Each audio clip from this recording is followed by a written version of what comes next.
Bonsoir à tous, bienvenue à ce flash d'information. Le président de la République, Alassane Ouattara, a reçu aujourd'hui, lundi 14 novembre, l'ambassadeur du Burkina Faso en Côte d'Ivoire.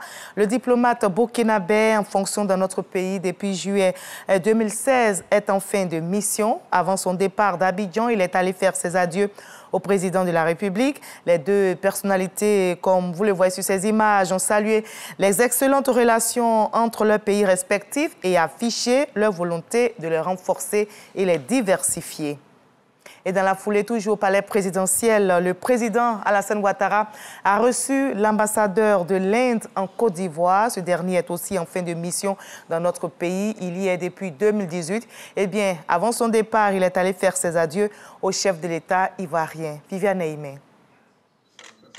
Au terme de sa mission en tant que chef de la représentation diplomatique de la République de l'Inde en Côte d'Ivoire, l'ambassadeur Seylas Tengal est venu ce lundi 14 novembre au palais présidentiel dire ses remerciements au président de la République Alassane Ouattara pour l'environnement socio-politique et économique en Côte d'Ivoire qui a permis un renforcement de la coopération entre l'Inde et la Côte d'Ivoire. Le président de la République, pour sa part, a loué la coopération entre l'Inde et la Côte d'Ivoire, saluant également les qualités de l'ambassadeur Seylas Tengal. J'ai vraiment le grand plaisir de vous dire que je viens de recevoir monsieur l'ambassadeur de la République de l'Inde, un grand pays que j'ai connu au cours de mes précédentes fonctions et que j'ai visité, où de nombreux économistes bien connus ont reçu le prix Nobel. C'est un pays ami de la Côte d'Ivoire. L'ambassadeur a passé 4 années avec nous et a fait des choses importantes pour notre pays, notamment dans le domaine de l'anacarde, la transformation donc en cajou. Et vraiment, je voudrais lui dire à quel point nous sommes reconnaissants pour les excellentes relations que nous avons avec son grand pays. Et nous comptons sur lui aussi au plan diplomatique pour aider l'Afrique à avoir un siège supplémentaire au Conseil de sécurité. Et bien sûr, un siège également au groupe des 20, où l'Afrique est représentée tout simplement par l'Afrique du Sud. I came to say thank you for his visionary guidance. Je suis venu dire merci au président pour son leadership visionnaire et également pour tous les efforts déployés donc, par lui et son gouvernement afin de faciliter la promotion des relations donc, entre l'Inde et la Côte d'Ivoire. J'ai également dit au président que tout comme la Côte d'Ivoire, l'Inde est également un hub de croissance en termes de croissance économique. La Côte d'Ivoire donc l'est au niveau de l'Afrique de l'Ouest et l'Inde en Asie du Sud. Et donc sur cette base-là, les deux pays peuvent travailler ensemble dans le sens d'une coopération gagnant-gagnant.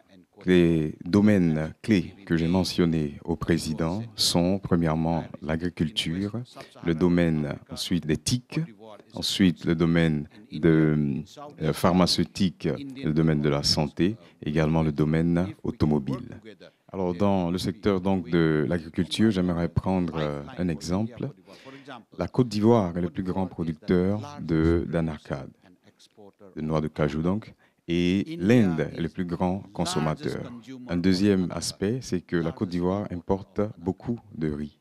Et l'Inde également exporte beaucoup de riz. Et donc, tout naturellement, les deux pays peuvent établir une base de coopération sur ces exemples dans le domaine agricole. La coopération donc entre l'Inde et la Côte d'Ivoire réserve un futur radieux. Et donc, mon objectif est de continuer, même étant en fin de mission, donc de continuer à travailler pour que ce futur radieux-là puisse voir le jour. L'ambassadeur de l'Inde en Côte d'Ivoire achève sa mission après 4 années en Côte d'Ivoire. C'est le 26 septembre 2018 qu'il avait pris officiellement fonction. Et ce 14 novembre est dédié à la lutte contre le diabète. C'est la journée mondiale. Le ministère de la Santé et l'Organisation mondiale de la santé travaillent à faciliter la prise en charge des diabétiques. En Côte d'Ivoire, notez que la prévalence est plus de 6% et selon le coordonnateur du programme des maladies métaboliques, dépistage et activités sportives ont meublé cette célébration. Et cette année, plus de 40 000 personnes ont traversé la Manche, direction l'Angleterre. L'immigration prend donc de plus en plus de place dans le débat politique au Royaume-Uni. Londres veut donc augmenter ses versements à la France pour enrayer les traversées de la Manche. La ministre britannique de l'Intérieur s'est rendue aujourd'hui même à Paris pour conclure un accord avec son homologue français. Les Britanniques vont verser une enveloppe de 72 millions d'euros à la France. Et en échange de quoi, les Français vont augmenter de 40% les forces de sécurité chargées de surveiller les plages d'où partent les migrants pour traverser la Manche, soit 350 policiers et gendarmes supplémentaires déployés dans les prochains mois. On va se retrouver à 20h pour la grande édition. Juste après ce Flash Info, suivez l'info régionale pour voir toutes les nouvelles de nos belles régions ici en Côte d'Ivoire. Je vous retrouve à 20h. Avec plaisir, à tout à l'heure.